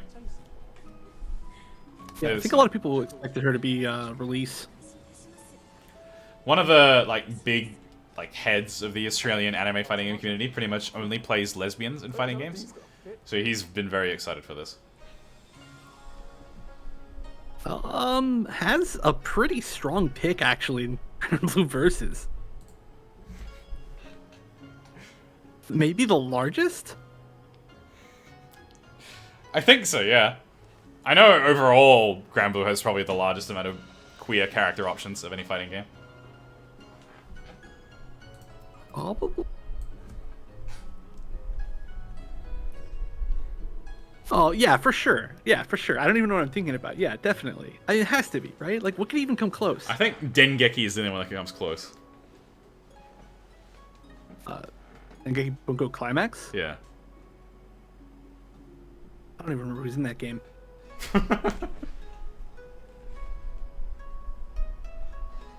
Anyway, I'm excited for Vera, but it makes me sad because the game is unplayable online. Yeah. If you're still in chat, Serena, come play with me offline once you're in Perth. That doesn't help Chef at all, but it helps me. Yeah, thanks. I'll stream it. You can enjoy it vicariously through me.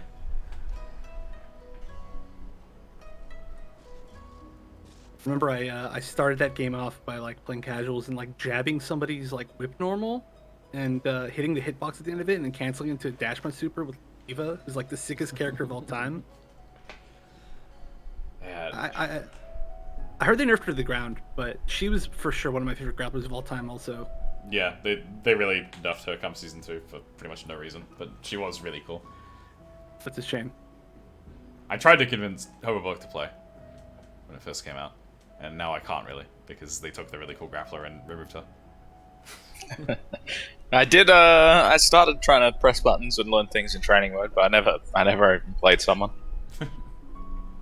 She had safe jumps off of every one of her command grabs, and she had an armored charging lariat and she was one of the only characters that could always go into a hard knockdown off of every single thing in the game. It was so sick. Rest in peace. Alas. Rip. I think that's everything. Apart from the Angel trailer for KOF 15, but she's Angel, you've all seen her before. They announced There's Luke always for more. Luke. Yeah. Luke for Street Fighter 5. I forgot about that! Fuck! God, how is Luke that forgettable? I don't know. One thing I'm curious about before I have to go anyway is that I don't know if you guys have seen the latest news with the Smash scene when Nintendo was starting their circuit up. Yes. Officially partnered with Panda for the first time in any kind of capacity, in Melee and Ultimate. And I've, being in the Smash sphere, I see a lot of feedback on Twitter, positive and negative about it, considering the kind of combative nature the community's had with Nintendo in the past. It's kind of an interesting point, of contention. Some people are saying, it's like, screw them, the bridge has been burnt, we don't want them. But it's also like, well, they are the publisher. At the end of the day, it feels like, a bridge at some point needs to be made, because otherwise they can just really fucking stamp down if they wanted. Yeah, pretty much. I feel like this... So yeah, do you have any hot takes on that? I'm just curious, because that's one of the kind of...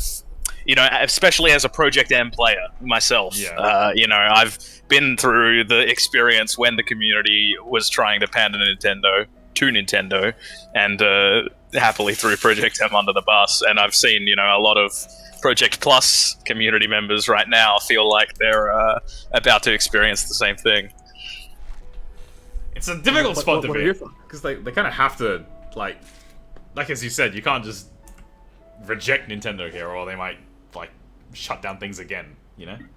Yeah, my thoughts are mixed. Like, as a Project M player, my heart says, like, fuck him. Like, I don't want to do a circle with you, Go home. Like, I'll take my ball and go elsewhere, But, realistically, I know, like, for the future of Smash Bros, they own it. There is no option. Yeah.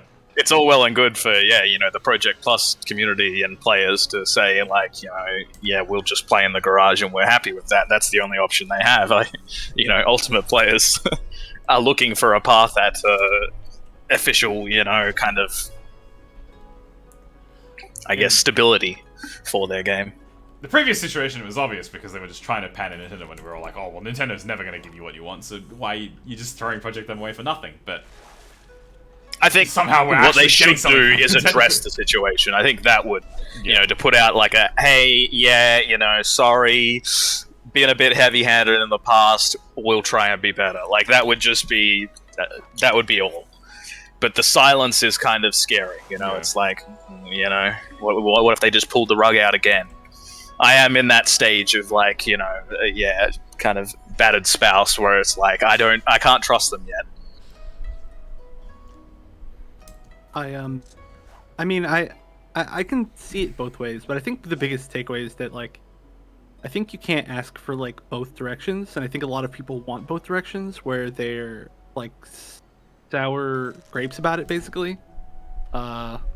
Which is, like, like, they're like, oh, well, Nintendo won't give us any support, so fuck Nintendo. But, like, realistically, they don't want to say fuck Nintendo. They want to say they want support from Nintendo, basically.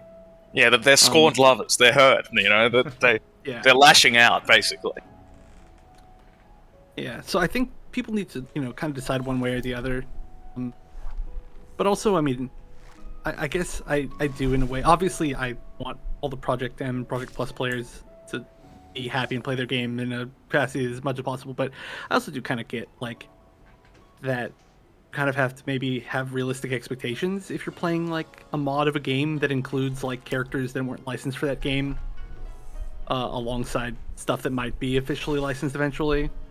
Yeah, certainly. Which is unfortunate, but yeah. It's just such an interesting case because there really is no community that has that same kind of developer relationship. It's such a love-hate, like, especially with Sakurai himself, I know a lot of players, there's that kind of, the man is responsible for the franchise. You can't not be thankful for him if you were someone who enjoys Smash Bros. At the same time, he has actively sabotaged the community, in many ways.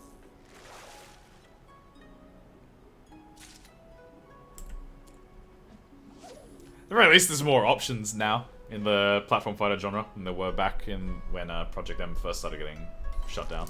I think that's one of the most exciting things about this Multiversus, announcement is that, like, here is that's the thing. For so long, there's been no worthy competitors. No one's really had the IPs to kind of stand up. Like, you can put something like Slap City together. It's a great, well-made game, but to get the kind of public attention, I think Nickelodeon and Multiversus are the first ones, besides PlayStation All Stars, that had the potential to kind of do that. And Nickelodeon obviously kind of was rushed out in an underfunded state, unfortunately. Yeah. Like with the developer has been quite open, saying that they were not allowed any delays at all. They had to meet the release date no matter what.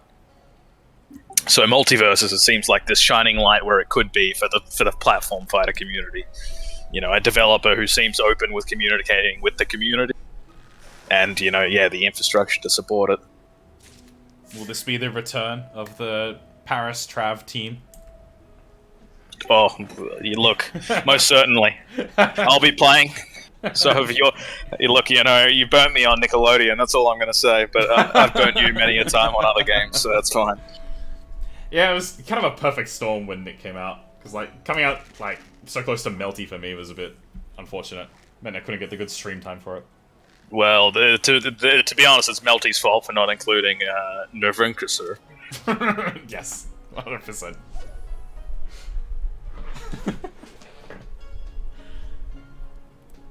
Yeah, our Multiversus name, it could even have been one. Yeah, our old Smash Doubles team was named in honor of Nero Chaos from Milty. Jump C specifically.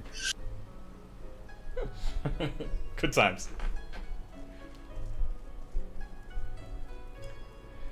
I think we need to let you go off to your raid now, though. Yeah, I'm definitely gonna have to shoot. So I don't know if you want to wrap it up in general, or Yeah, if well- you guys are gonna continue on. This has probably been enough, I think. Covered fully important stuff. I don't know what else there even is. Luke. Probably a bunch of stuff. There's endless stuff, so yeah, don't say things like that. Yeah, exactly. Tekken You'll watch Ultimate the Luke Edition. trailer in a second. Yeah, I'm just kidding. Do I think we you, got everything important. either of you have anything you wanted to plug before we call it? Or as we call it, I suppose. Yeah, check out EGP WonderChef on Twitter. Make sure to chuck a follow. You're so kind. Man made some great Ferrotor guides. Big shout out. It was my inspiration in MKX. And hopefully, if Ferrotor ever comes back in a future MK game. I wish. What a shame to throw that character away. That's all I I'm gonna loved say. one of my favorite characters in fighting games. Yeah, conceptually and gameplay wise, both 10 out of 10, and didn't come back for 11. Gigantic shame. That's my plug at the end. Bring back Ferrotor. I saw your little Twitter poll of which 4 fighting game characters do I main. I thought Ferrotor. I just thought you should know. That's You'll always be the Ferrotor guy to me. I appreciate it. I appreciate it. I have too many. I had way more than 4. That's why they were joke answers mostly. Alrighty then, that's the end of the show. Thank you all very much for watching, everyone. Thank you for joining me, Hobobloke and WonderChef. This probably won't happen again anytime soon, but you never know. If you enjoyed the stream, you should follow it, and you should follow these two on Twitter. Like, I guess probably not Hobobloke, he doesn't use it that much, but... Oh wow, savage! It's good. Just throw me under the bus. You can still sensible. follow it, guys, but maybe I'll use it. Sensible not using Twitter. You're the sane one out of us 3. Me and WonderChef Oh yeah, have if you willingly walked if you into play hell. World of Warcraft on Arugal Oceanic, classic TBC, we are looking for raiders. We are losing a few too rapidly, unfortunately. So shoot me a PM.